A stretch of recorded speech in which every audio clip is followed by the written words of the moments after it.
That's what I get for messing with a good thing. Okay, we are on live now. Why won't it let the people in though? Let me in.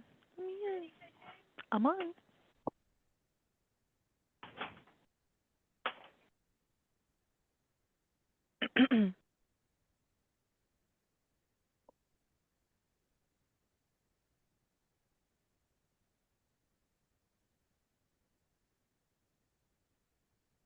Okay, I think we are all set to go. Good afternoon, everyone. And thank you for joining us for today's A Month of Service presentation of property taxes, exemptions, and payment options. My name is Nia Murray. I am the programs coordinator with Neighborhood Recovery Community Development Corporation, and we are one of the partners in the A Month of Service collaboration. Also included is the City of Houston's Department of Neighborhoods. And joining us today, we have Ms. Cecile Carlson. Also, on behalf of our presenting partners today, we have the Harris Central Appraisal District, and representing today, we have Ms. Mabel Menifee, as well as presenting is the Harris County Tax Assessor Collector's Office, and we have Ms. Shay Pinkowski and Ms. Jamie Duong, who will be presenting information and monitoring the chat for us this afternoon. But they will be the ones presenting the information to you guys today about your property taxes and exemptions and payment options. But also included in our collaboration is Houston Volunteer Lawyers, Texas Legal Services Center, the Houston Bar Association, and Lone Star Legal Aid, and the Earl Carl Institute. And together we make up A Month of Service. And basically what A Month of Service is the collaboration of all of our organizations coming together on a monthly basis, offering a variety of different workshops, resources, and information to the community, to a lot of underserved communities. Relative to asset building, asset protection, the maintaining of generational wealth, and community empowerment. Several years ago, we decided to come together and collaborate and combine a lot of our workshops and our programs so that we can try to create a larger impact and reach more people. This platform has allowed us the opportunity to reach folks that are outside of the city of Houston, outside of the surrounding counties, throughout the entire state of Texas, and even across the country in a lot of instances. So where people are tuning in, we do broadcast live on our social media platforms on YouTube, as well as on Facebook, and record the session for folks to go back and watch the presentation again. So, and just in case that they missed it or want to share the information that gets presented with family members, coworkers, and things like that. So we do encourage you all to pay it forward and share this information as much as you possibly can. This is these workshops is an opportunity for you to talk to the experts that are available to provide this information for you in their particular field of expertise. So if you are joining us on Zoom, please feel free to type your question into the chat or unmute yourself at the end of the presentation, and you can ask your questions of the presenters directly.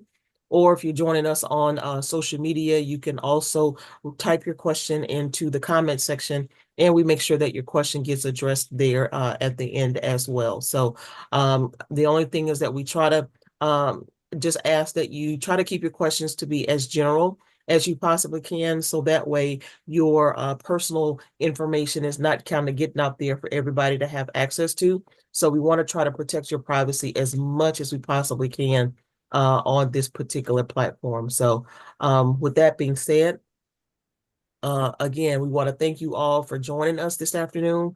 And again, definitely encourage you to ask questions and to engage with our presenters as you know, as it relates to property taxes and exemptions and payment options. So with that being said, we are going to move right on into our introductions, and then we will get right into the presentation. So thank you all very much for joining us. And if you're new, thank you for tuning in this time, and hope that we see you all at future A Month of Service presentations. So Ms. Jamie and Shay, why don't we have you guys introduce after Cecile, and then we'll have Ms. Mabel go last. That way she can just go right on into the presentation. So Cecile, why don't you go ahead first?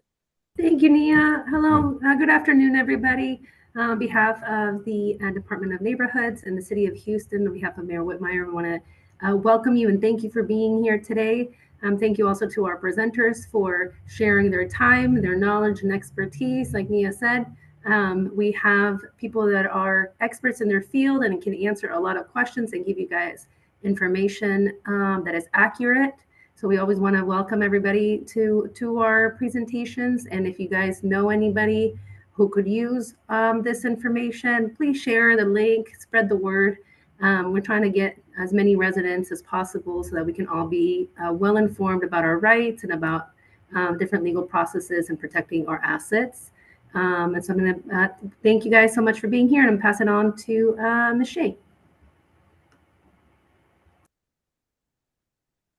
Actually, Hi, good afternoon. go ahead, Oh, Shay. I was just about to introduce. Hi, good afternoon, everyone. My name is Shay. I'm here with the Office of Ann Harris Bennett, and presenting today is going to be Ms. Jamie Duong. I'm going to go ahead and pass it over to her so that she can introduce herself properly. okay. Okay, thank you, Shay. As you know, Shay is my awesome team member with our customer service team. Thank you so much, Shay. Thank you for joining us, everyone. On behalf of Ms. Ann Harris Bennett, your Harris County Tax Assessor, Collector, and Voter Registrar, welcome to this session. Our goal is to provide a resource for you. As this time of the year, people are looking forward to getting their tax bill. So we want to make sure we provide this opportunity to share with you information relating to your upcoming property taxes. And more importantly, how do you save money? As Mabel will show to you, there are various ways, both the tax office and the appraisal district have impact on your tax bill. So pay attention, take notes, and if there's anything we can do, reach out to us. We'll be more than happy to assist. Thank you so much. Mabel? Miss Mabel.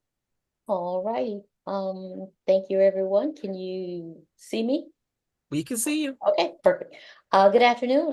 As was mentioned earlier, my name is Mabel Menifee, and I'm with the Harris Central Appraisal District. And today I'm going to go over the basics about HCAT and what we do, and some of your rights and responsibilities as a taxpayer, so that you can better understand and know where you go to take various actions as it relates to taxes and payments and that sort of thing. HCAT, we are the let me go ahead and share my screen. Oh, don't need to do that.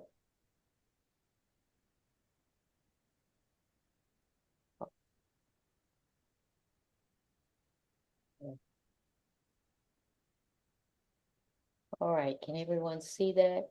I've got Not, and not yet. the beginning It hasn't shared yet. No. and display settings. No, It's no. up there. It hasn't shared. It hasn't shared yet. Did you hit the green share button? Yeah, I thought I did. Hold on. We were just on a roll a minute ago. We No, it's were. too good to be Hold true. on. I know. I guess that I didn't hit the share button. Hold on. And now I go back to it had disappeared earlier. Okay.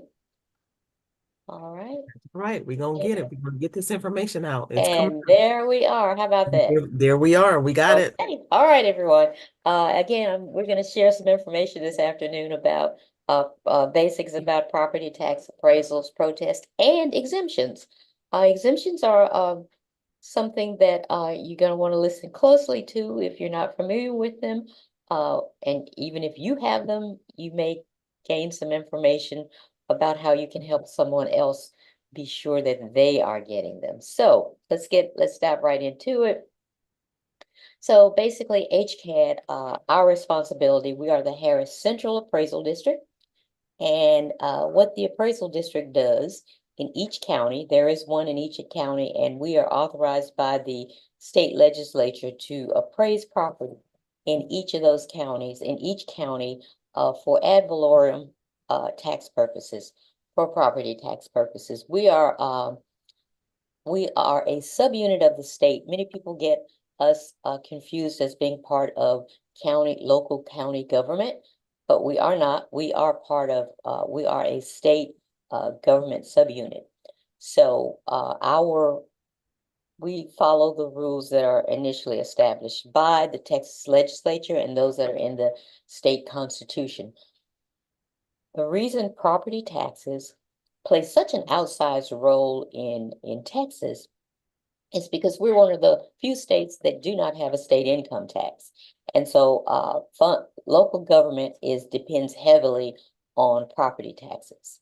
So they use those to, of course, provide local services. You pay for your schools, your streets, your roads, police, fire department, those kinds of things, those critical local services.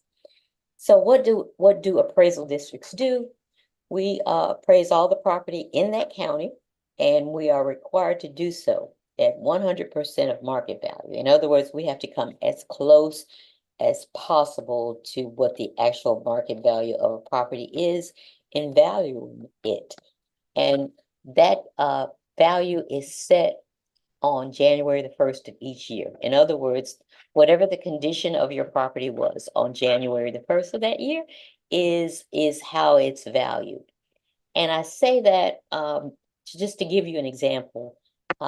Your property say for instance, you may have a fire or a storm or something comes along on January the 5th and damages your property and therefore kind of reduces the value. It is still going to be valued based on that January the 1st date. Now, if the year rolls around, ends, and the next January the 1st rolls around, and you haven't been able to repair or improve upon the situation that the incident left your property in, then you would see a reduction in value. Now, the other important thing that HCAD does is we administer the exemptions, and we're going to talk about exemptions a little bit here in a minute, but exemptions are basically kind of like a discount on your property taxes that is extended in this instance for purposes of our conversation. They are extended to anyone who reside to the resident, to the principal resident. We also do something called certifying the appraisal roll, which we just did, which basically we tell the taxing jurisdictions, that being your schools, your city, your county, etc., what the appraisal roll is in that for that year and the amount of value that is there, so that they can then set their tax rates accordingly, because they know they can then figure out what their budget needs to be or can be. So January the 1st, as I mentioned, just quickly going over some dates again. I mentioned that date of appraisal being January the 1st. May 15th is another important deadline to pay attention to. That's generally the protest deadline for when we send out those valuation notices that you usually receive from us in late March, early May. May 15th is going to be the deadline if you want to challenge that value, if you want to protest that value.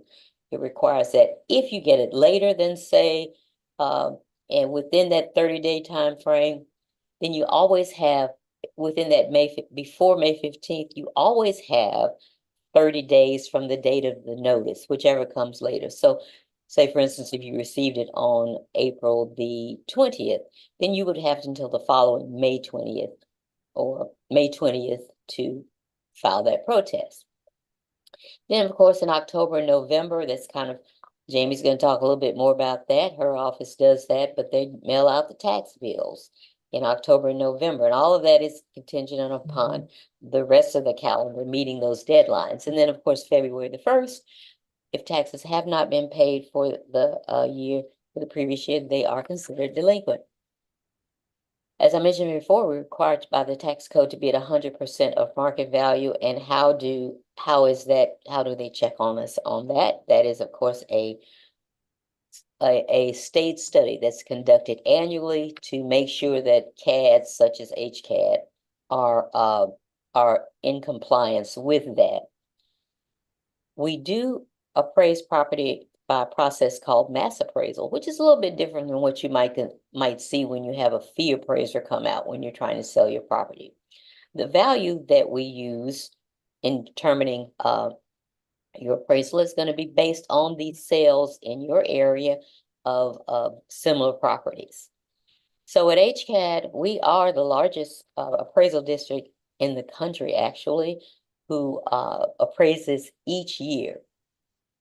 We do so for 1.9 million parcels in the county And we also serve over 500 taxing jurisdictions.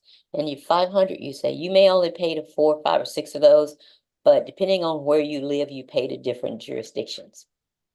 A perfect example of that is depends upon which school district you live in, or you may live in a different MUD district. This is, I mentioned earlier, this is what the value notice that we send out each year that you get as a homeowner looks like.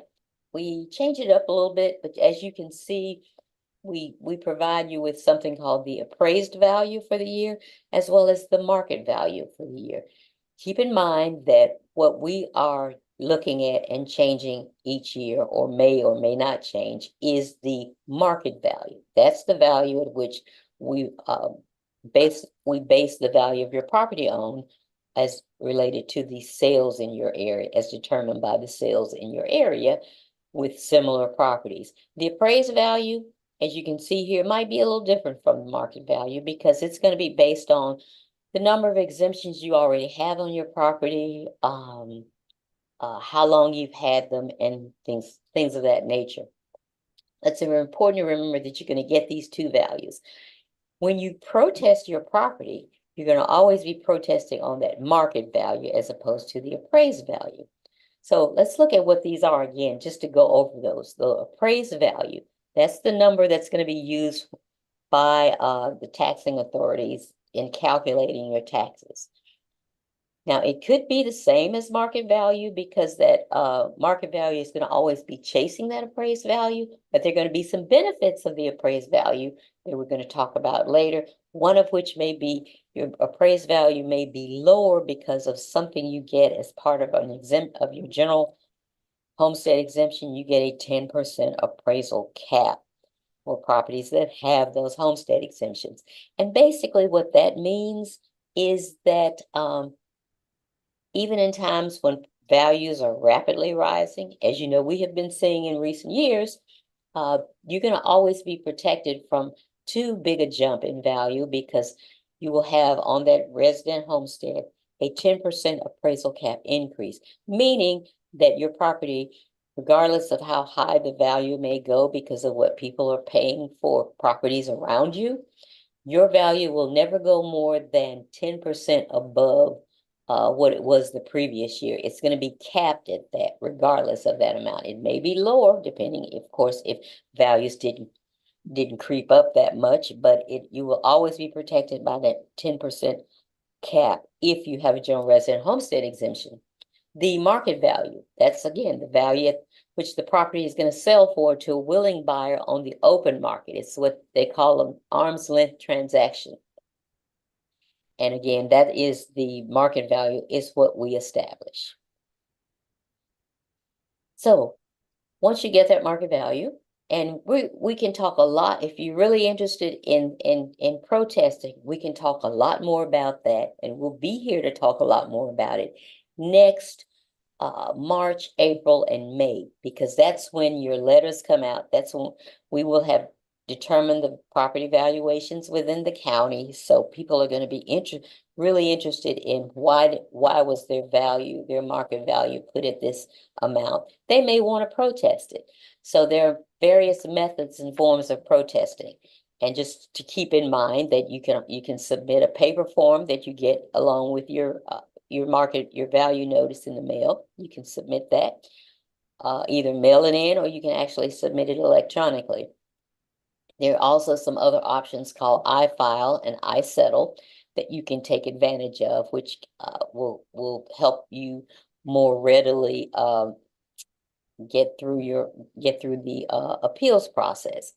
There's an informal hearing that you can do with an HCAD personnel, with a person from HCAD. If you disagree, you can sit down and have a conversation with them, and you can meet with them virtually or in person. You do not have to come to the HCAD office to do that. You can set up a virtual appointment online. You can also have what's called a formal hearing with a group of citizens called the Appraisal Review Board. You can do that virtually or in person. You also get an opportunity to choose what type of Appraisal Review Board panel you would like to hear your case. You can do it with a 3-person panel, Or more recently, legislature introduced the opportunity to choose a one-person panel to listen to your reasons as to why you think your value should be changed. And then that person, and they listen to HCAD's side of the story. And then that person makes the decision, either that one-person panel or that three-person panel. If you have gone through several of these and you're still not satisfied with the with your value, you have some additional methods additional options that you can go to, which includes something called arbitration. Keep in mind that once you go through that formal hearing process, the arbitration process and others may actually cost money. The first 3 or 4 are free. So let's look at let's talk about exemptions now. Exemptions are the best way to reduce your property taxes that the legislature has provided, and they save you money. They're very easy to get. Anyone ever sends you a letter saying that we can find your exemptions for you, and it's for a cost of $35 or $45, please keep in mind, please don't give them that money. You can simply get a hold of HCAD, fill out our exemption application, send it in with the proper paperwork, and those are entirely free. You do not need to pay for someone to get your exemption. So what are they? They exempt a portion of the property, your primary residence, from taxation. And these are used, that exemption amount is used by the taxing authorities in calculating your tax bill each year. Now, one thing I want you all to keep in mind, and as we go through this presentation, and then Jamie does her presentation, she's going to talk about something called a deferral. Keep in mind, as I'm talking about exemptions, I am talking about something called a discount. And the discount means that that is the amount taken off of your property. It is nothing you will need to pay back later.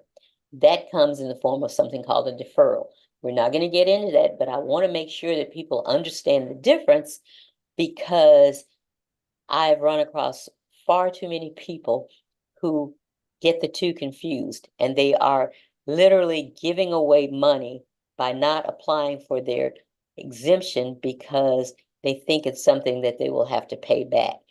You do not need to do that with the exemption. Once you qualify for it, it belongs to you as the owner of that property. So I just want to make sure I kind of put that out there as we go through these. So what are the exemptions? Most common ones are the general resident homestead, over 65, over 55, disability. As you can see here, there's one for disabled veterans, and there are several others that are related to a person's service, and whether that be a first responder or a service member. Again, they reduce the appraised value of your property before the tax rates are ever applied. General resident homestead exemption. If you own and occupy a home, you should already have this. It's very easy to get once we do require proof of ownership and documentation, that fact that you own it, and we require, and the other thing that you need to send in along with that is your driver's license, a copy of it anyway. Excuse me, and the address on the driver's license must match that of the property address for which you're applying for the exemption. One of the key things that you get out of owning, having an exemption, is that you get $100,000 exemption, and this is by state law, on your school taxes. So that basically means if you have a $300,000 home, then for your school taxes, your taxes will only be calculated on $200,000 of that value. So $100,000 is exempt. There are other exemptions that may be offered by various jurisdictions. It simply depends on where you live in Harris County, for instance, who offers what exemptions. So sometimes I will say to folks who are out there shopping for a new home, you can always go to our website at hcad.org if you want to check on what the property tax rates are for a particular address that you're planning. that you may be moving to. You'll see what the rates are for all of the different jurisdictions for that address. So over 65 exemption, this is in addition an extension of the general resident homestead exemption. Once you turn over 65, in addition to the exemptions you already have for that general resident, you're going to get some additional ones. You qualify for that for the entire year that you turn 65. So if you're turning 65 on December 31st for this year, you're going to get those exemptions for the entire year if they're for over 65. It's also something called the disability exemption, which is very similar to the over 65, which you can qualify for whenever you become eligible to receive disability under under the Social Security Act. And then for those folks who may be disabled and don't receive Social Security, they can also provide HCAD with a physician statement stating that they are disabled and in order to obtain that benefit. So what are some of the additional benefits for this over 65 or disability exemption? They include a school tax ceiling or freeze. In other words, the year that you turn that or you become eligible, your school taxes, whatever they are going to freeze at that level. You're never going to pay more than what you paid that year. The only exception might be if you were to add some major improvements to the property. And by major, I mean you would need to do something like build a swimming pool or add some tennis courts or add an extra room or two, in which case the value, of course, has been increased. So that ceiling might be reset to a certain amount before it takes effect again. So again, you get all of the exemptions that you already have with the general resident homestead. And then this is when you're going to be eligible for something I mentioned previously called a tax deferral. And you're also eligible when you turn 65 to pay your taxes in installments without penalties. There's there may be other exemptions for the benefits of the over 65 exemption that may be offered by individual jurisdictions. Just depends on where you live in the county. The over 55 is just simply meaning that if you were benefiting from your spouse's over 65 exemption and that spouse passes away, as long as the surviving spouse of 55 years of age or older, you can continue with all of those benefits. And in fact, the school tax ceiling, for instance, is something that's transferable. You're also, again, eligible for that deferral and the installments that you won't have to pay penalties for. Now, this is something that has been recently added or enhanced in the tax code, and it's something called an heirship exemption. When you fill out that exemption form that we have available, that's form 1113, which is on our website. When you get to section 3, there's going to be questions about is this property, which the application is submitted, an heir property? If you check yes, or do other heirs, property owners also occupy the property, and you check yes, there's certain things that you're going to need to do in order to get that 100% exemption, because in practically you are not 100% owner as you would be in the previous situation we talked about. However, you're living in the property, and this is and it's important for you to, and you're taking care of it. Your other heirs may or may not be living there.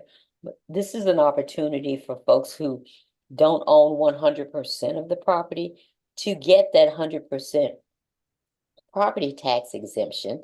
And it's important to also remember that getting that exemption in no way affects the ownership rights of the other heirs. It simply allows that heir who's living in the property to be able to maintain it as someone who actually owns the property, because it's been proven to be a very important point for maintaining that property. So it's going to ask you a number of questions that you would respond to.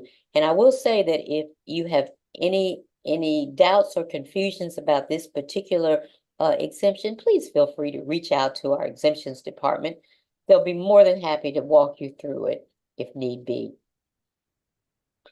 The immediate resident homestead exemption, for those of you out there who are maybe looking at purchasing a home real soon, this is something that just came into play a couple of years ago. Used to be that you had to wait until January 1st before you even qualified for exemptions, because January the 1st was kind of that magic number for a lot of things, the property tax calendar. You no longer have to do that.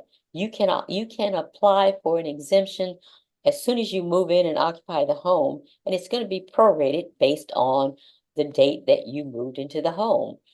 And that is if the previous owner did not have exemptions or gave those up. And so this is basically, in a lot of cases, going to be for people moving into new homes or homes that were previously rental properties. So you get that prorated exemption the first year, and then the second year is when your cap for that 10% increase cap will be established, and you can continue to receive those. Important to remember, just to repeat, if the previous owner was receiving the exemptions, those are going to remain on the property for the rest of that applicable year. But keep in mind that you are going to be benefiting from those exemptions that were already on the property. So how do you get those? Of course, I mentioned you can mail in the paper form online. We have a mobile app on your phone that you can download and send that information in to us, or you can email it in. You can copy and email it in. Depending on when it's submitted, the processing time could take a little bit longer, but generally it's taken care of within 90 days. If you forget to send something in, important piece of documentation in, like your driver's license, or like the driver's license of the spouse, which is a 50% co-owner, we need them both, then it may be delayed for a while as we try to contact you and tell you to send in that additional information. But so it's important to submit everything at once just to avoid that delay in processing. Once we've applied it to your account, you're going to be notified that your exemptions have been approved. For those of you who are thinking about it and not really sure you want to deal with the paperwork, you can go out online to where the form is, and we actually have a how-to video attached to it that will walk you through the process of filling it out as you go along. And I mentioned earlier, just to kind of be wary of those solicitations that offer getting you a homestead exemption for a fee, because getting that exemption is absolutely free when you come to HCAD. So this is something that you're going to get each year. Once you become a homeowner and you have exemptions, it's just a confirmation card. We usually send those out in December, early January. And for folks who, it's just a reminder that from HCAD that these are the exemptions that we have on file for you. And if they remain the same, then you can just throw that card in a drawer. If, however, say for instance, you just moved into the home because you inherited it from someone, this is a good reminder that you need to change those exemptions. You need to contact HCAD and change those, because the exemptions that were previously on the house were there based on the qualifications of the previous owner. So you want to be sure that you change those so that you aren't later penalized for having exemptions that you were not eligible for. So just real quickly, I want to go over something for any of you folks out there listening who may have rental property. This just came about started in 2024. As it was passed by the legislature last year, but it's a 3-year pilot program where they were trying to do something to try to help control the rapid increase in property values for renters. So this allows the appraised value for property, non-homesteaded property that is valued at or below $5 million to have a cap called a 20% at 20% for the year. That, of course, excludes homestead and agricultural properties, which already have various types of exemptions. However, for this year, you must have owned the property by January 1st of 2023. And again, it provides that 20% cap which is automatically applied. If you're one of the folks that this applies to this year, then that's already going to be applied to your taxes when you get your bill in November. Again, it's similar to that homestead cap, but it provides a 20% instead of the 10, but it's designed to sort of help ease the saga of increasing rental property in the hopes that the property owners are going to pass some of those savings along to renters as well. This is what our website looks like. I mentioned to you the various forms. If you look at that second blue line under there, you'll see where we have forms. You can go out there and download those. Many of them are fillable online, so you can send them in that way. You also want to go out, if you've been listening to my presentation and you kind of wondered, do I have the exemptions I'm supposed to? You can always go out on the property search tab, type in your address or account number, and check that out. If you have a residential homestead exemption, under the exemptions column, it's going to say residential homestead. If you have a disability or some other type of exemption over 65, it's not going to state that specifically, but it is going to say residential homestead, and in parentheses, you're going to see the term multiple. Now, we use the term multiple because by law, we cannot give away the kind of personal information that would be out there on their website were we to say over 65 or disabled. So if you're still wondering about it, you can go out and check those out. And this is where we're located. We're still out here at the Northwest Freeway at the Hollister Tidwell exit. Our general phone number, feel free to call us at 713-957-7800. And the website again is hcad.org. We also have online help where you can type in your questions or request information directly. And this is the link to that form, to the Contact Us form. So that is my presentation. And now we're going to go into, I'm going to hand it over to Jamie to talk about, I know you guys who come in here a lot maybe get tired of me saying this, but we truly are the flip side of that property tax coin when it comes to payments, appraisals, and payments. So thank you very much for listening, and I'm going to turn it over to Jamie. Thank you so much, Mabel. Thank you. You know, during this time of the year is when, you know, you get all the paperwork's in place and you check to make sure, you know, did your exemption get filed? Was it completed? Or what more can I do? You know, our things to tell folks is don't wait till December to scream and ask why wasn't it, you know, on your tax statement after you receive it. So perfect timing. So let me get our presentation in place. Let me start the share.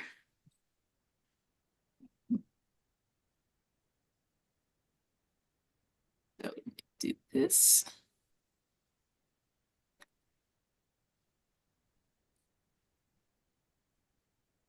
Okay.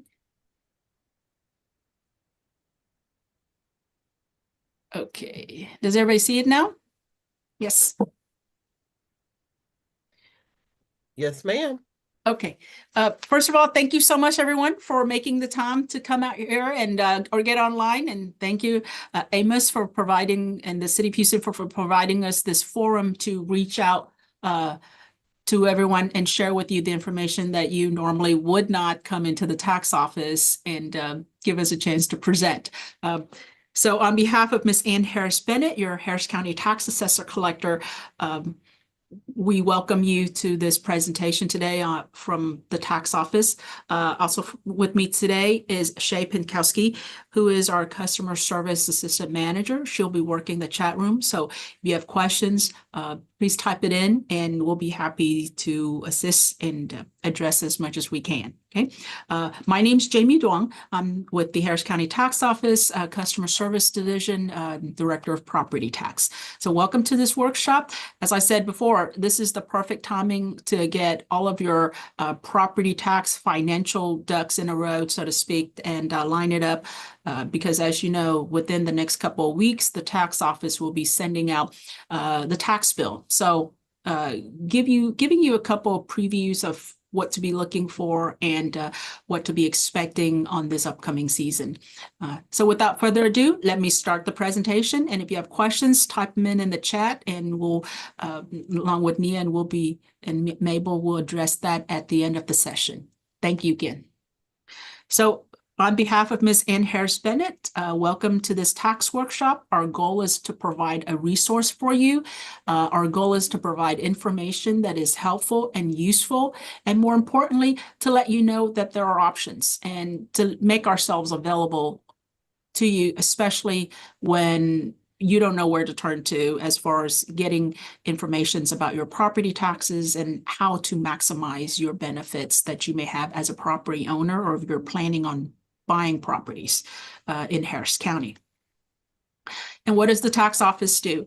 Well, you know, for Harris County, there are some over 500 taxing units, and the tax office collects on behalf of some 82 taxing jurisdictions in Harris County. That includes the Harris County itself, Houston ISD, and the Flood Control District, and the City of Houston, to name a few.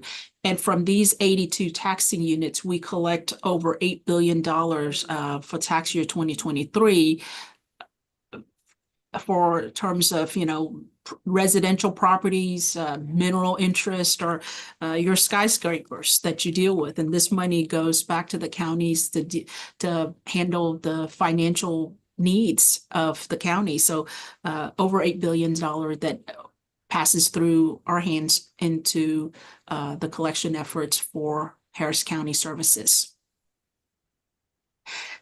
This is particularly important. How are your bills calculated? Well, it's broken down in three critical components. The first one, of course, is determining the property value. And as the appraisal district presentation had shown earlier, the appraisal value is determined by the property owner, and in conjunction with, you know, where this particular property lies in terms of sales, in terms of, you know, comparables to other properties in the area. So this is where the property owner and the appraisal district works together to determine or come to an agreement on the value. And again, on behalf of Mabel and the appraisal district, I always encourage our attendees to take a look and spend time to see if, you know, if you believe your value should be lower, then make sure that you file that protest. Okay.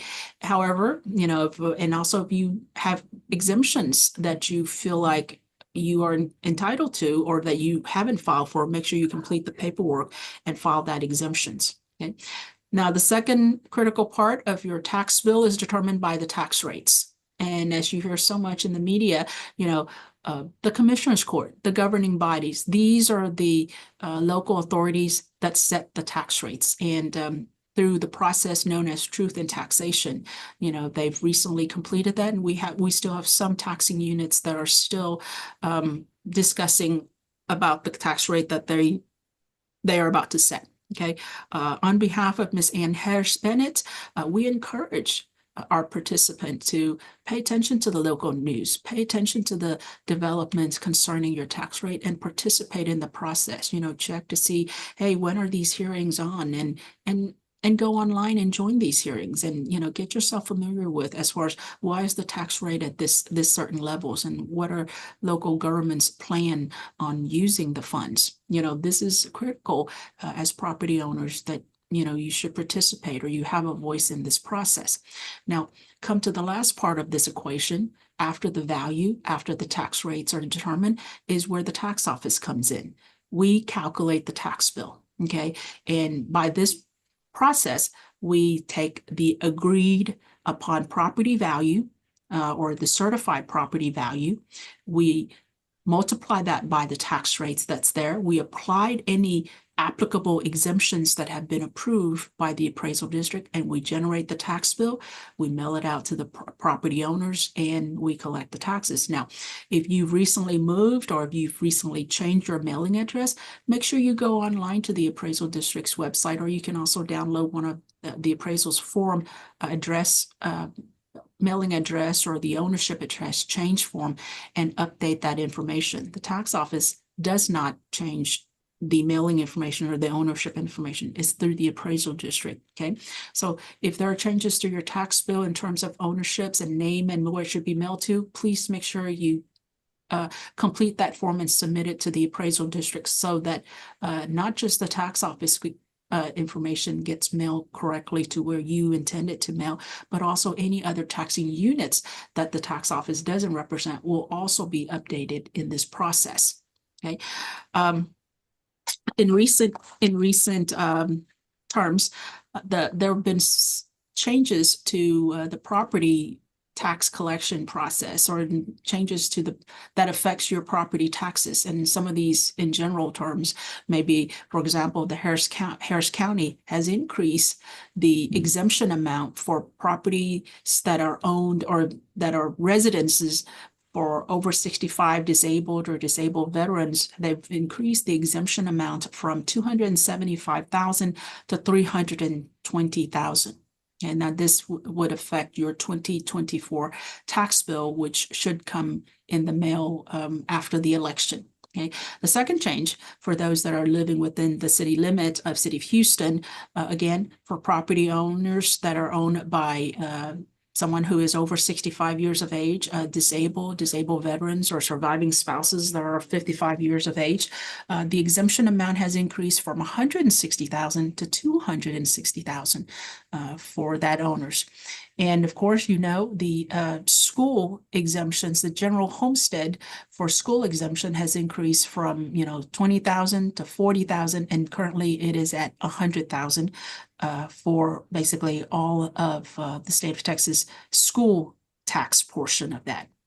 And also for homestead exemptions, for someone who had recently purchased their home, you know, mid of the year or not as of January the 1st, is you get a prorated homestead exemptions for the term as if once you're eligible, once you acquire that property, as opposed to waiting until January the 1st of the following year. And for commercial properties or non-residential properties, there is a limit on the amount of appraisal increase for residences that are non-residences that are under $5 million. Of course, this takes in effect for properties that are for tax year 2024. Now, these changes may help to lower your tax bill. Okay. Like I said, within the coming months, you should be receiving your tax bill after the elections, you know, because there are several, at least for us, the ones that we collect for, there are about 10 jurisdictions that are conducting their elections, their tax rate elections. For example, you know, HISD is having a bond election. The flood control district is having an election for approval of a different bond for their collection rates. So we encourage our property owners to participate in the process, or read up on, you know, the impact and the cost, and, you know, as far as how these ballot measures are on there. And we encourage you to take part in the voting process and you know, participate in the election, because at least these two components will be, for some property owners, will be on your tax bill. Depends on how it's voted. But when your tax bill comes out, for example, you'll see the taxing units. You know, this is a sample of your tax bill that we normally send out to our property owners. You'll see the taxing authorities that are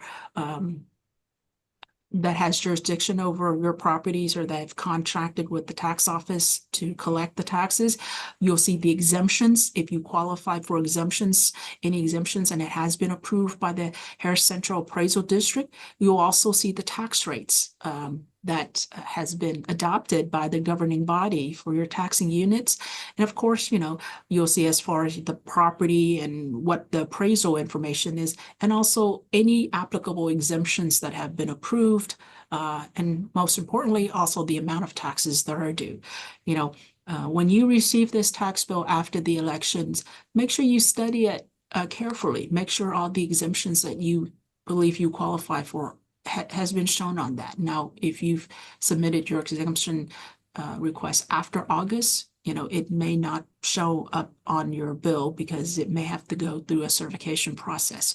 But nevertheless, take a look at that and then check the exemption amount, check the taxing units that are on there. Now, the second part of your tax bill, very important, is the coupon section. If you plan on making payments, whether it be by mail, or if you plan on, going to one of the branches, take this coupon with you. It helps us to identify the properties and the amount that should be applied to that payment. So if you're mailing in your payment, very important, do not mail in cash, do not mail in cash, do not mail in cash. If you're sending in a check or a cashier money order or what have you, make sure you have your account number on that and make sure you attach this coupon with your payment, because this helps the bank to properly post the payment to where it should be. Okay, and earlier in the session, I'd mentioned that local changes to the law have recently been made that may impact your tax bill. And this is an example of an estimation of an average residential property in Harris County. And, the average value is about $325,000. And we did an estimate of how much the tax bill would be with various scenarios with and without the various exemptions. For example, for this $325,000 property within the boundaries of Harris County and the city of Houston, if there were no exemptions, if the property owners does not qualify for any exemptions or the property owner did not file for any exemptions, you're looking at an average tax bill of about $4,700. Okay, this is on no exemption filed or no exemptions. The property owners doesn't qualify for any exemptions. Okay, so that's your base. Now, if the property owner, for example, qualify for a general homestead exemption, the tax bill may be lowered, okay, and by about a third. Okay, so your tax savings you're looking at about almost $1,200 in tax saving with the general homestead exemptions. So very important. If you've recently moved or if you recently purchased a property and you've just gotten into the Harris County area, make sure you file that exemption, even if it's a homestead exemption and you live in that property. Make sure you file that exemptions, because there's a lot of money that's being left out there if you don't file that exemptions. Okay.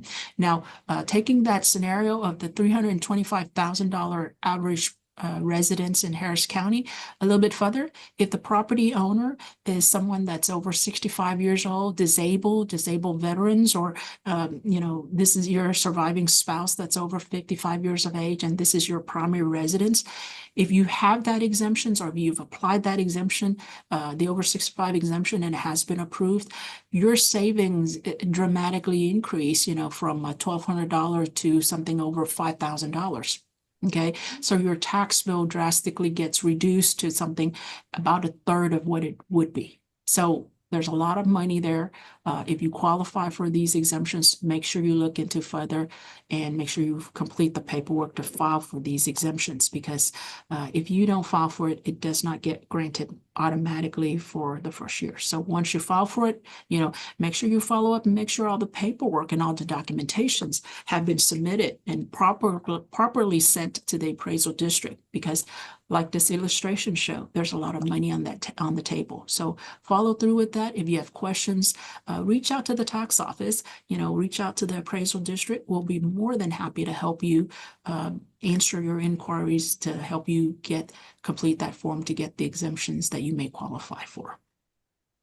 Now, on the classifications of property owners that are over 65, disabled or disabled veterans or surviving spouse of anyone in that category over 55 years of age, another benefit of filing for that over 65 exemptions once you reach that age is that you qualify for this, what's known as a tax ceiling. And what it does is it limits the increase on your school property tax. This is mandated by law, and it's in the property tax code that applies to homestead of over 65 year residents or disabled veterans, property owners, where it limits the increase of their school taxes.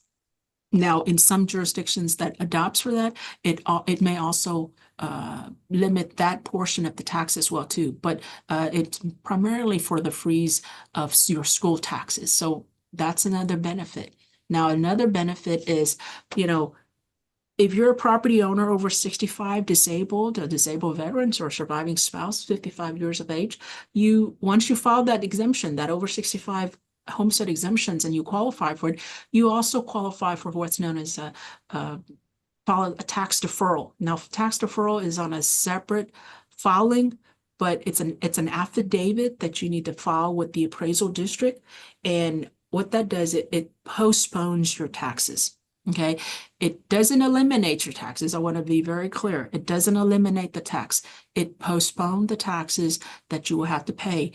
And the benefit in that is for the unpaid taxes, instead of it accruing regular penalties and interest, it only has a 5% per annum on any unpaid balances. So as opposed to, let's say, February or December, we sent out the tax bill, then you went on vacation or it didn't reach your residences, and then by January you forgot to pay, and then comes February, instead of having the standard penalty and interest assessed on your property, for property that has the tax deferral, the interest rate will be 5% per annum for, like I said, on any unpaid taxes. And the deferral is there.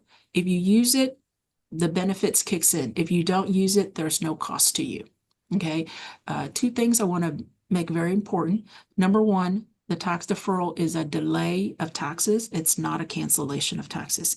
And number two is that if you currently have a mortgage company servicing your account, please make sure to reach out to them and discuss this option with them before you complete your affidavits for tax appraisal, for tax deferral, because this may impact your mortgage. But nevertheless, this is a benefit for property owners. And the form for that would be on the appraisal district's website.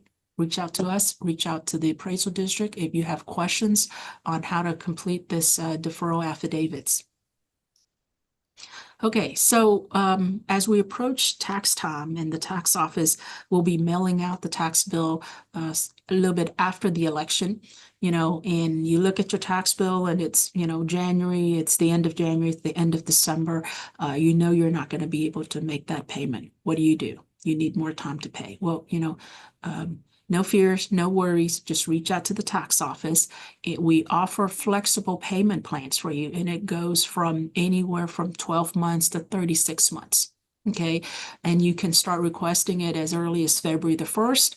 And what's the point of a payment plan, you say, when you can say, I'm going to plan on my mind that I'll make a couple $100 a month until I get it done. Well, here's the thing. By having a payment plan on your account, it helps reduce the fees that are associated, okay? And more importantly, the payment plan helps you avoid any foreclosure actions. So it helps you reduce any fees for unpaid taxes, and it helps you avoid all the calls from the collection attorneys, okay? And also, when you have let's say you have a 26 months payment plan in place, and you finish it off after 8 months, you can always pay it off early. Okay, so that's important. So reach out to the tax office, or send us an email or call us and let us know, hey, I'd like to get on the payment plan. Here's my property, here's my contact information. Help me set up on a payment plan. We'll be happy to. Like I said, this is a financial tool for property owners to manage the amount of taxes and control how much and when they're making the payments. And it's also a savings device as well too.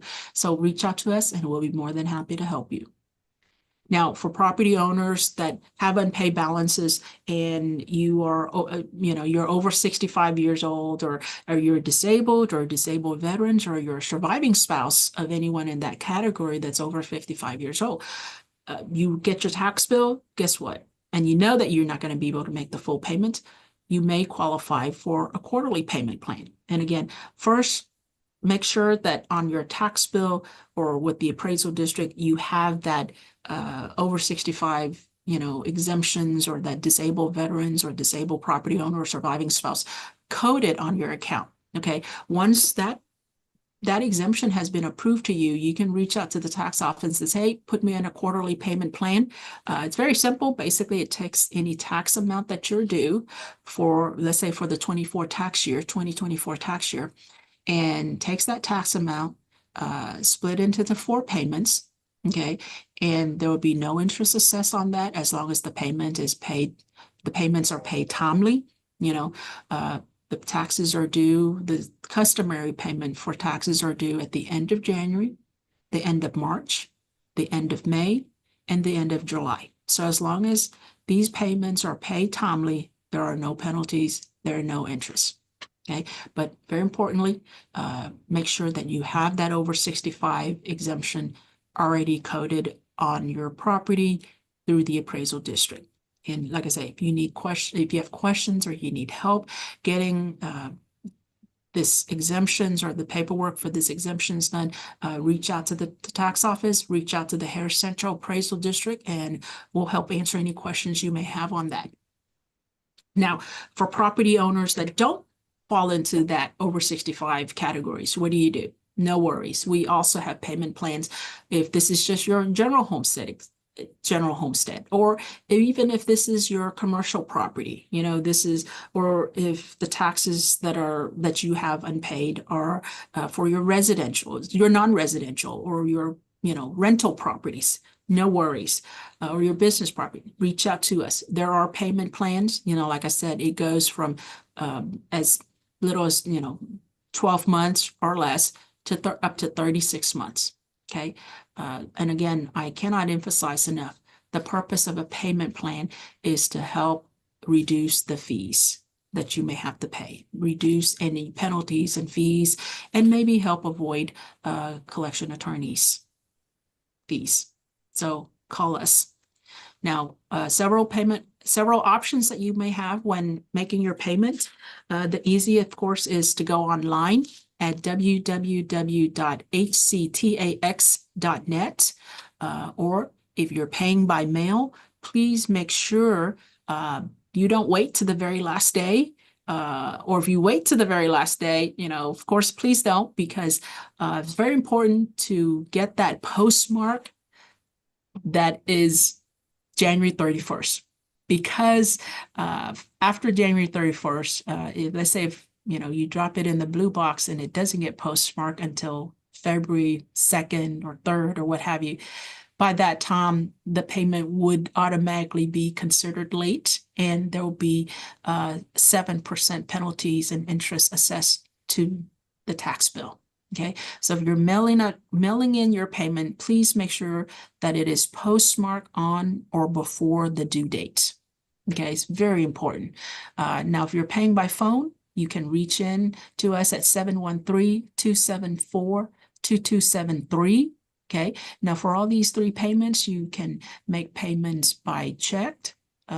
You can pay by credit cards. No, not by mail, of course, by credit cards, or you can, if you're making payment by cash, you can go to any one of our 16 branches to make the cash payment. Do not send cash payment in the mail. Okay. And if you're paying by credit cards, please note that there is a 2.45% convenience fee. This fee is assessed by your financial institutions. The tax office does not hold to that fee. This is the fee that is, through your banking services for the use of that credit card. Now, always, to avoid that fees, you can always pay by e-check or by check. Okay.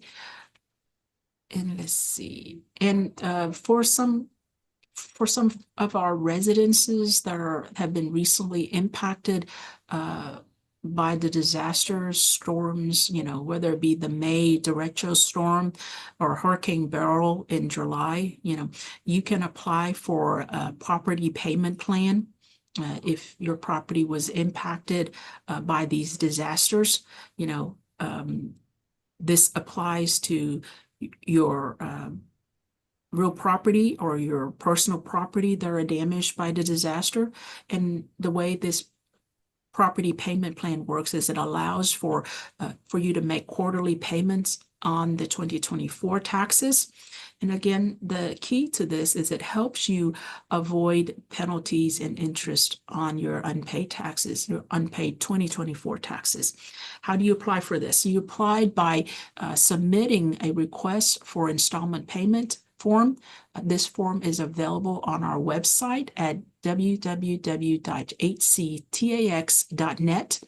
And very importantly, when you submit this form, there are certain requirements on there. Make sure you fill that out completely and make your first quarterly payment before January 31st of 2025. Very important that that first payment be submitted in and it, or at least has it postmarked before January 31st, 2025. Okay, some important dates to take note of. First of all, January 31st would be the last day to pay your 2024 taxes without penalty and interest. February the 1st, is where you can begin to ask for payment plan for any unpaid taxes on your account. Now, usually July 1st is when the collection attorneys and fees are added to the taxes, to any unpaid taxes. So what we always encourage folks is, look, by January 2nd, January 3rd, whatever, all the way up to the end of June, if you know that you won't be able to complete the full payment, reach out to the tax office, ask to get on the payment plan before the tax balance are submitted to the collection attorneys, because once the collection attorney gets onto there, there'll be other fees, okay, that are attached to it. Again, if you have questions on that, reach out to us. We'll be happy to assist you. Now, like I said before, usually November, and for this year, particularly after the election, is when the tax bills are mailed, okay? I say give it a couple of days after the election so that we can make sure that the election results are ratified. And then we'll have the approval to calculate the taxes, to print the tax bill and mail out, to the property owners. If you haven't seen it in the mail yet, I would check online and see if you can get access to that. Again, the website is www.hctax.net. And see if you can access a copy of your tax bill from there. But for this year, the tax bill will be mailed out after the election. Now, of course, for those that would like to declare the federal income tax deductions on your 2024 income tax bill with the IRS, the December 31st would be the last day to make your payment. So if you're sending your payment, make sure it gets postmarked or it gets the transactions completed by December 31st to claim your credit for the 2024 IRS income tax deduction. Now, for the last couple of years, we've been encouraging folks, to get online and signed up for electronic tax statements. And by signing up for the electronic tax statement, instead of waiting for your tax bill in the mail, the minute it becomes available, we will email that tax bill to you. Okay, so instead of getting your tax bill in your mailbox, you'll get it delivered to you in your inbox. Now you can register to receive your 2024 tax bill at www.hctax.net. And, taking these steps, saves you time, saves effort, and also save you from looking around your tax bill to see when you'll get that tax statement. And of course, always, if you have questions regarding taxes or property taxes in Harris County, reach out to us. We're here to help you. We'll do our best to answer any questions and inquiries you may have regarding your property taxes. And, if there are issues or questions that we don't have the answer to, we'll reach out to our AMOS partners and we'll ask for assistance from there. And again, on behalf of Ms. Ann Harris-Bennett and Shay Pinkowski here, I'd like to thank you for making the time to join me today and join the tax office and our team at AMOS for this workshop. And this concludes the presentation. We're opening the floor for questions.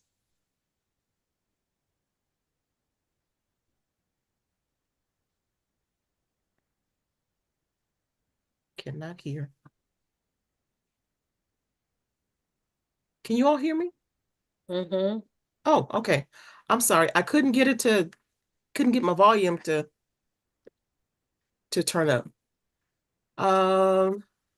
Miss Martica, you have a question? Go ahead. You want to unmute yourself? Okay. Yeah, hi, it's Martika. Martica.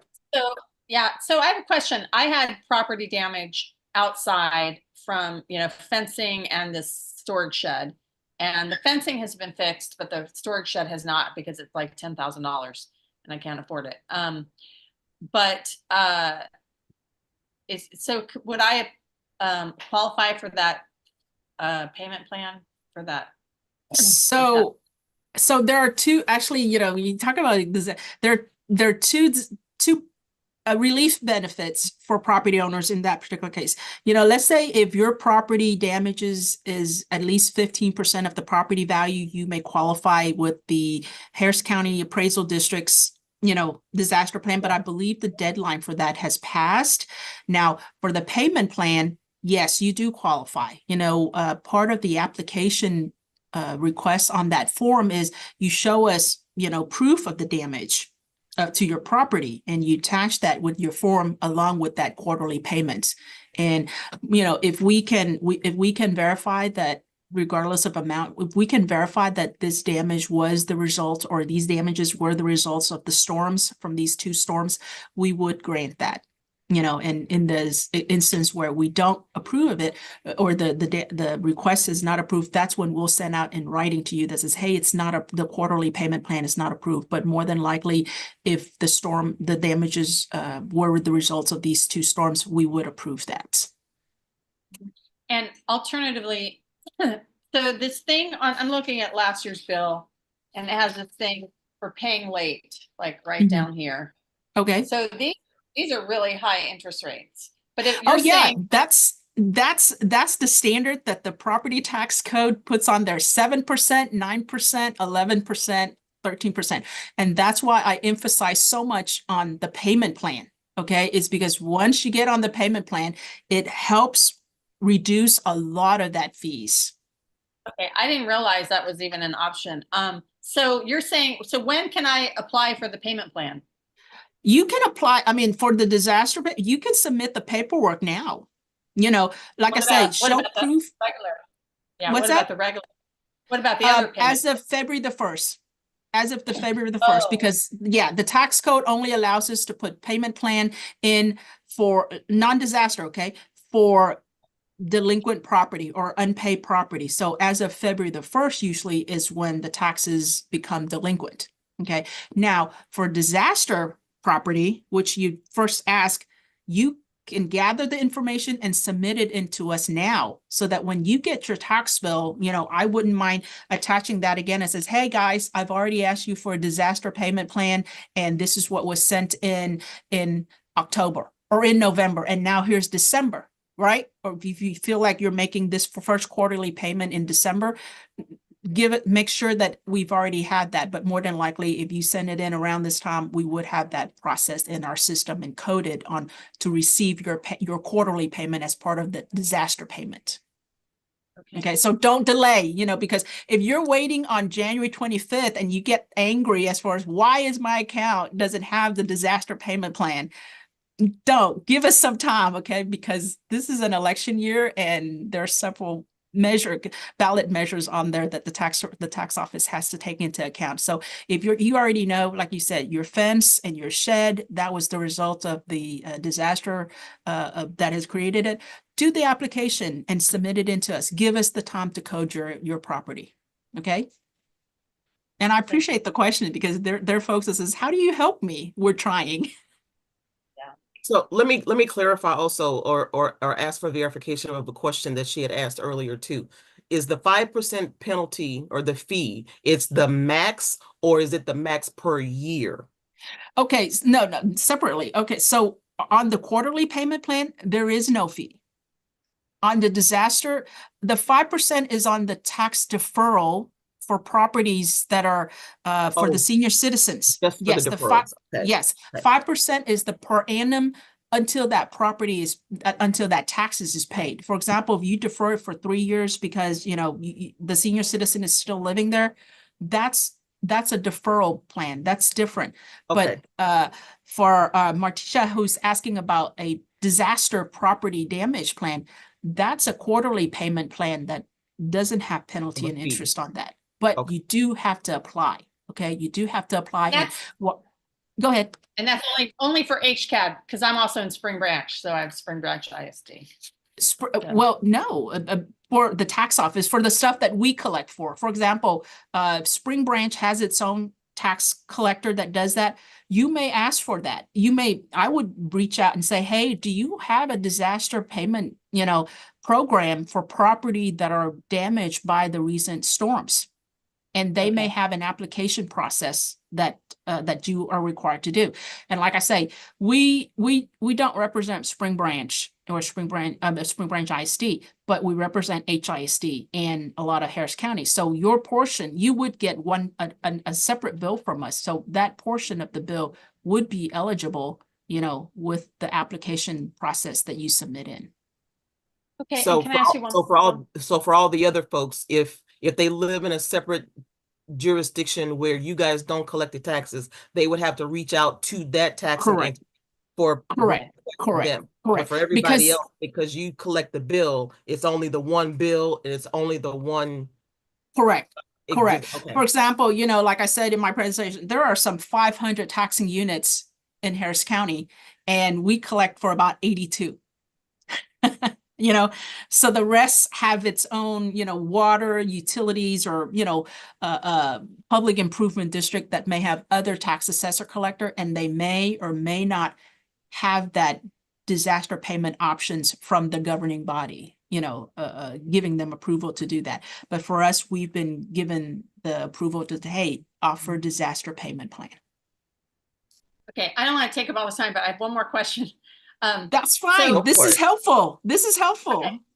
This is a little bit of a tangent, but so for a storage shed, that what size storage shed is it, like, would count as added property to your property tax? Like, it's not like part of the house, obviously, but how large does it have to be, or does it not matter? Or if it doesn't have electricity, it doesn't matter, or how does that work?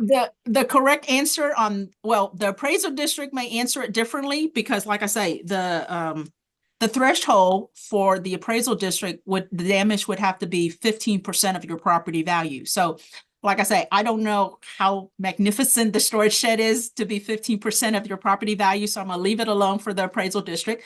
But on the tax office side, we're very open as far as to say, look, if the damage is on your property, we want to do everything we can to help the property owner.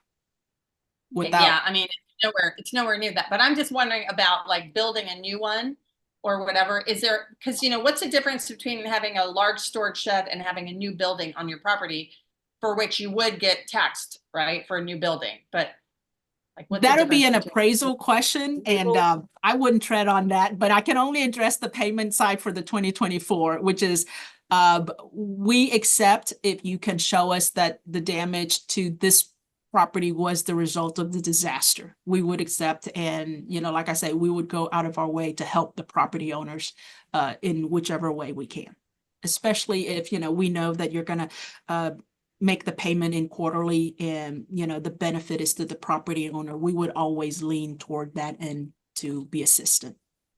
Miss Mabel, you still there? Yes, and as far as storage sheds, garages, and that sort of thing, well, no, storage sheds, I'm not an appraiser, so I'm not 100% certain, but I know that we do not value those when it comes to the valuation anyway on storage sheds that do not have a poured foundation. So I'm not sure that those would count, because they're not valued, they're not already part of the valuation process. Because I think it's something like if it has to be actually affixed to the property or something, so that it can't be picked up and moved. So it would have to be, it would have to have a poured foundation or whatever, or built onto the main dwelling. Okay. So, well, and that means, but even then, like a small storage shed of 10 by 12, if you put a foundation, which would make it safer, like and sturdier, then you would be taxed for it? Because that seems like, I believe so. And as I said, I can get you an answer for that. okay. Or we probably have that somewhere, but because it's not a fixed structure, it's not going to be taxed. Now, when it becomes fixed, what the minutia is in terms of what makes it fixed, I'd have to double check. Okay. But I will say for anyone out there who may have continued to have may have some property damage due to the excuse me, due to the Hurricane Beryl, the deadline for filing Jamie talked about the disaster payment plan. HCAD also, based on state law, has to do a temporary disaster exemption for properties that sustained at least 15% physical damage to the property. And all the deadline that we have to set has actually passed, but it may not, anyone who may have forgotten may want to go ahead and file it just to see if it'll still be accepted, because I think in certain cases it may well be. Hey, And don't that ask means me you overseas. don't have to pay taxes, or what does that mean? What's the difference between that and just? Basically, what they do is you get that for the year, you're going to get that temporary, whatever they determine the amount of damage is. And again, it has to be at least 15%. That's Oh. going to be exempted from your taxes for that year. Okay. And Okay, for thank folks, you. there were some folks whose homes were 75, 80% destroyed. That's going to be a significant reduction for them. So if you've got a tax value of $100,000, $15,000 of that is exempt from the property tax bill for that year, or that At value least, that yeah, year. at least 15, you have to meet that at least 15,000 threshold of damage in order to get that exemption or beyond. In other words, if you can only account for, if you've got a $350,000 house and you can only account for $10,000 worth of damage, then that's not going to qualify for the exemption. Okay, thank you. You're welcome. I was reading back through some of your other questions that I wanted to see if they could. You already asked the question about the interest. We already covered the deferral. And I like going back over some of the questions that people actually ask in the chat, because some of the other people that are actually watching may also have the same kind of question and just not paying attention. Plus the people that are on social media, they can't see the chat. So I like to go back and review those. So I do want to touch on the first question that you had asked. I noticed that they never dropped the appraisal value below the appraised value, possibly the market value. And can you ask that question before I just start reading it? What you meant by that? So in other words, when I've been protesting myself, for the past few years, and pretty much every time, now I'm in Spring Branch, I know that that's like a hot area, but they never drop it below the appraised value. They only drop it, like, in other words, if they drop the market value because you've successfully convinced them that your value is lower, it's still never below the appraised value. So therefore, it doesn't affect your taxes at all, because you're only taxed on the appraised value. So what's the point? It's the opposite, right? So no, that's correct. Some people will get a reduction below the, I've seen it drop below the market appraised value, but it's not, it's pretty hard to prove. It just means as a property owner, not just as someone who works at the tax office, but as a property owner, Dr. Herner, I can tell you, it just means that the evidence or the information you're presenting for the appraiser at your protest hearing has been not even close to 10% to effectively move your property lower than that, because like the appraisal district's presentation would say, your cap is at 10%. Annually, even, for the most part, unless the market does something like it did back in 2009, 2010, where value went, on the other direction, then your value would drop beyond 10%, right? And so the innate cap of that homestead cap is as, look, if nothing happens, even if the value increases, the appraisal would only increase up to 10% if you have a residential homestead on that. Now, the market value can be whatever according to the market. As of right now, like it's super hot in spring. Everybody wants to move into spring, right?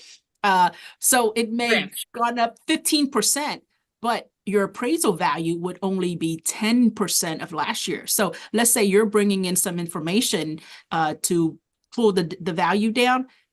Unless it's, and you're protesting from market, it won't, unless it's more than 15%, you won't see that needle change lower than the appraisal value on that. So the point of it is that there has to be some significant impact to your property for it to change your appraisal value, because your appraisal value is innate, built onto that. And I can tell you, let's say damages, like you had mentioned before, damage to shed and damage to the fence, those are external, and very rarely would that be factored into the actual appraisal of living space, according to the appraisal. And that's another thing. Another one of my comments on the Q&A or whatever on chat, it was that over the past few years, I've gotten completely contradictory justifications for either adding more to the appraisal or refusing to reduce it, including, so a couple of years ago, my property value was increased because I added a fence across my driveway. But then this year, when I said that, well, all this fencing is down and all this stuff, they're like, well, we don't take that into account. But yeah, they took it into account to raise it, but they won't take it into account to reduce Lower it. Yeah. And I Yeah. mean, What a trick. that's which one is true? I mean, you can't do both, right? And It and so that was depends. well, that was a little frustrating. Maybe there was an external factor. I can't speak for it, but typically we do not, from what they do not value fences and those sorts of things, but I'm not sure what the Well, situation and then the other thing is, there's been no improvement to my house whatsoever in like the past few years. That it got raised up by like 100% the value of my house, and it's just been, deteriorating. There's been no improvements to it, but it's now doubled in value. Like, how does that work? without That's the looking part at you it, I want to couldn't protest. tell you, but in a lot of cases, it may well be, in some cases, the land value is what's increasing that's causing it to go. No, it was I'm talking about my property value, not the land. The land has increased, and that's, but no, that like literally that there's just, I could show that more things were breaking down, including my AC yesterday. But anyway, again, it's like arbitrary, and I feel like I'm a PhD. I go in with a PowerPoint presentation. I research stuff. I have pictures, all this stuff, and then Right. Anyway, I sympathize with you. I sympathize with you, Dr. Herna. I sympathize with you. As somebody who works in taxes, I'll tell you, I'll bring reams of information and they'll tell me, you have 10 minutes, Jamie. Make it sing. but well, and after having been cut off a few times, I've now like got it down to this perfect thing. And then they're like, well, you can show us pictures. It's like, well, I showed you pictures the last time, you didn't even look at them. So again, it's like several points. I want to share this, and like I say, our forum here, we want to encourage people to ask questions, because this is as close to talking to someone who does the stuff, the taxes and the appraisal on the back end, and also who is also, not just the cook, but the person eating the food on that. So we're on the receiving end of the appraisals and the property taxes as well. And I can share this with you. Number one, every protest session is different. Honestly, it depends on who is sitting on the appraisal side and what kind of information they're willing to entertain. That's the first thing. Second thing, the type of information or evidences that you're presenting. The best bet has always been estimate, from contractors. You know, you can show pictures, that helps too. And I'm saying this because every year I've done protests for all of my properties. Okay, and I even encourage people on this forum or people that come visit us at the tax office as well to always do the protest. Okay, even when you believe the value is less than that, it should be more than that. Always do, but to tell them, hey. But the standpoint of taking it, well, this is how it was 3 years ago when I purchased my property and where it is right now. That seldom holds up too much, because guess what? The appraisal district is always under the constant pressure of what is the selling price? You know, what is the selling price? And that is, and being on the protest side for almost nearly 21, 22 years now, I can tell you there's been 2 instances where I see that the value went down on that because there were market corrections in the real estate market. And so the appraisal district has to take into consideration, and first and foremost, it's always been sales price, you know, and like you said, even damages are there and even the estimates are there. Guess what? If your area has higher sales price, whether it be land and just a small little tension of improvement, it will go up because sales price is the primary driving of the appraisal, the market appraisal value. You know, so I hope you find comfort in that expression, in that explanation a little bit. But it seems as though, like, if she's protesting, that if she can prove that she's got all of these factors that are going wrong with it, that her house wouldn't sell at the same value as what they're appraising at the open market, that's kind of the point. That still doesn't leave it, because here's the thing, the argument, and I've been on this argument, the argument is it doesn't sell at X price is not as strong as something else had already sold at Y price. But it's not comparable to what's going on with her property, though. And that's what they would take it on as adjustments. You know, hey, is this house 3 bedrooms and the sales is on 4 bedrooms, you know, or is this house has a renovated kitchen and your house doesn't have, you know, your house is a kitchen from the 80s. Those are the 59, comparable factors. 59. Oh, 59. Okay. But even better, take pictures. Yeah. Last year, I literally had this whole thing with estimates, contractors, pictures, everything that showed that literally to get, like, it's valued at, you know, 470 or, I mean, 550 on HAR, Zillow, whatever. Yeah. But I showed that, like, literally it needs $200,000 in improvements. I mean, from the foundation to just everything, windows and doors and just everything, roof. And they said, oh, well, we don't. So there's no way it would sell for that. I mean, you know, because you'd have to. We have a coworker. We have a coworker, Dr. Hannah, on this platform. Her name's Myra. She used to live out a little bit far out from the city of Houston, but she's within Harris County. And when we got together with this, she would always tackle me on protest, and lo and behold, she did it several years, and one year she did struck gold, didn't she, Nia? Yes. She struck gold and got that. Huh? She went in and she showed it. I mean, I guess it took she her. argued and she argued and she argued, and they knew Myra was coming back. So yes, Lord, it's like, oh Lord, here comes Myra. And you know what? I think she had taken like 8 sessions of our protest workshop to find. Myra needs to give us a workshop. Actually, we do have those workshops. Also, really quick, the third Wednesday of each month, we have a maintaining and adding value to your home presentation.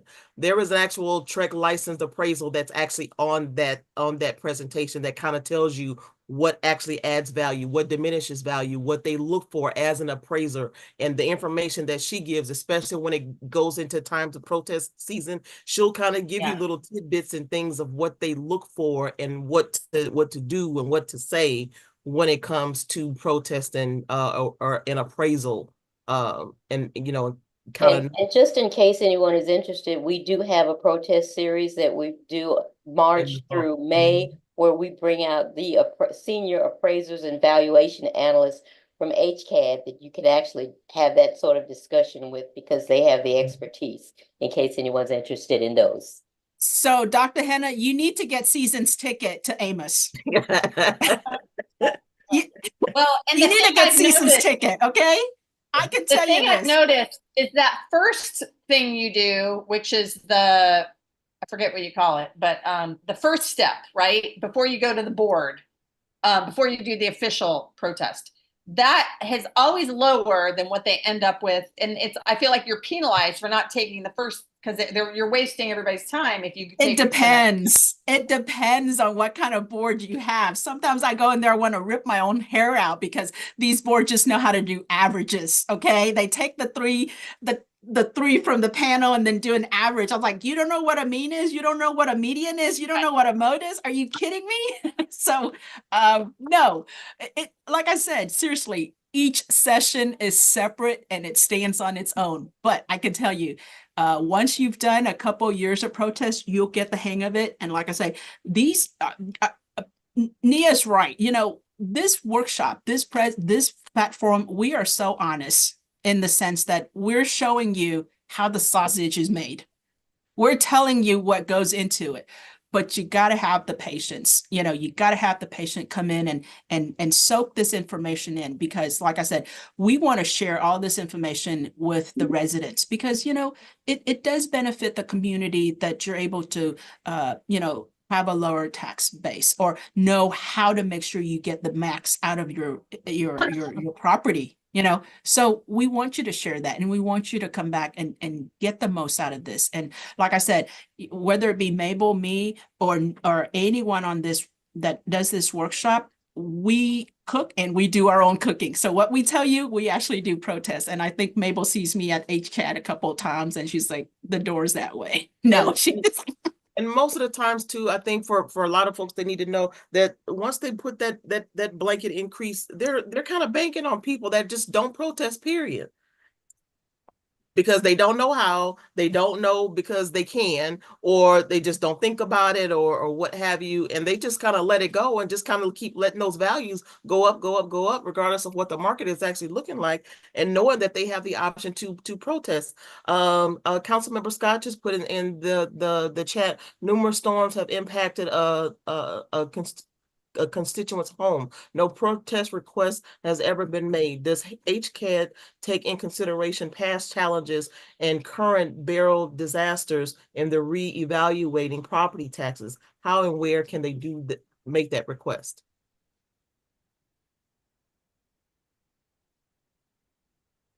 Mabel. Mabel, you there? All right. They're going to take into consideration the value of the property for 2025 valuation purposes. I mean, if there have been damages that haven't been repaired come January, then that's more than enough reason to protest those values if they disagree with them next spring, when they receive those valuation notices. For as far as what they could have done if it was severely damaged, we've been talking about the temporary disaster exemption, which unfortunately has expired, but they may want to go out there and fill it out just to see. But that's been well publicized since July. So hopefully they have applied for that, which if it's at least 15% damage, they have the opportunity to get an exemption for this year based on the damage. And also, Jamie discussed the opportunity to have a payment plan if they had disaster damage, to give them an opportunity to pay it in installments this year. I don't know if Jamie wants to add any more to that part. But. Well, you've covered it quite well, but I want to make sure, as I'd mentioned earlier, there's an application form, you know, that goes on the disaster payment plan. That form is available on our website at hctax.net. It's a very simple process. You know, you fill out, here's the property, and here's some pictures or some receipts of the damages that I've sustained through these storms, and you submit that into us, you know. And what we do What's is that again? it's www.hctax.net. Okay. And under the property tax forms, there is a disaster form, application form, and it's a 1 page. That's it. You complete that, you send it into us. All it needs is you identify your property, the address or the account number, and then we have a contact information for you. You send it into us, we get it coded onto the system, and the third thing is, you make your payment before January 31st of 2025 to start the payment plan. And like I say, we understand that the damage does, even the little bitty of damages, it impacts us. And so having a payment plan for folks, without penalty and interest for four cycle is an absolute save. And that's something that, if nothing else, we want to share with the residents here, that your damage may not come up to 15% of value, or you may be unclear as far as how to determine, is it 8%, 10%? Does that fence, is that part of property, or is that part of living quarter? It doesn't matter in terms of property tax payment. You show us the damage, we find a way to make sure that, it is that we can verify that it is the result of these two disasters. Then the payment plan is on your account, and you just make, the quarterly payments as is provided by the tax code. Thank you very much. I can share that. They have questions every day. And in fact, they don't know what they don't know. Exactly. And that's why we count. We're happy you're here, and we happy that you show us, because we count on you to be the voice and the mouthpiece for the constituents, for the property owners out there. And, Dr. Hunter, you got to scream out and tell your neighbors, hey, if I got damages and I can take advantage of this benefit, you guys should too. Hey, be your own Myra. Just go. Get on their nerves, get on their nerves, get on their nerves. Just and I'm gonna say, like I say, get season tickets to this workshop. You'll learn more than what you bargained for. I'm also I know. gonna say, I've already been to like 3 of them, I think. So well, good. Miss Mabel, I'm just gonna say that if you know of someone who has had property damage because of Beryl, whether or not they can determine it's 15%, the appraisers are going to determine that eventually once they file that application. I would say, even though the stated deadline was a couple of days ago, if they can get that application in ASAP, I believe it'll be considered. So go ahead. If you know of any constituents who need to file that disaster exemption for the storm, please tell them to do it ASAP. And what's the link for that one? Form is on our website at www.hcad.org. It's on the landing page as well as on the forms tab. And you would go, and it's going to say temporary disaster exemption. Very helpful. Thank you so much. Hold on, let me see if I can find it really quick. And I'm going to add it into. They may have taken it down, but go ahead. It's still here. It's still there. So go ahead. Still here. Okay, I'm going to put it in the chat there. So there's the link. So if you click on the link, it'll take you directly to the page. And I'll share this. Thank you. Again, this session is being recorded, and I do send out the link for it. And I will include this in the resource section on the email that I send out, so that you all will have that as well. Okay. Very helpful, Nia. Thank you. You're very welcome. All right. Are there any other questions or any other comments or anything anybody like to add? Or just an FYI, this link says the deadline was May 28th. Is that the wrong exemption? It's talking about the freeze. Oh, that's for the freeze. February freeze. Yeah, that one was yeah. It should. There's a temporary exemption for property damaged by a disaster. So those are the forms.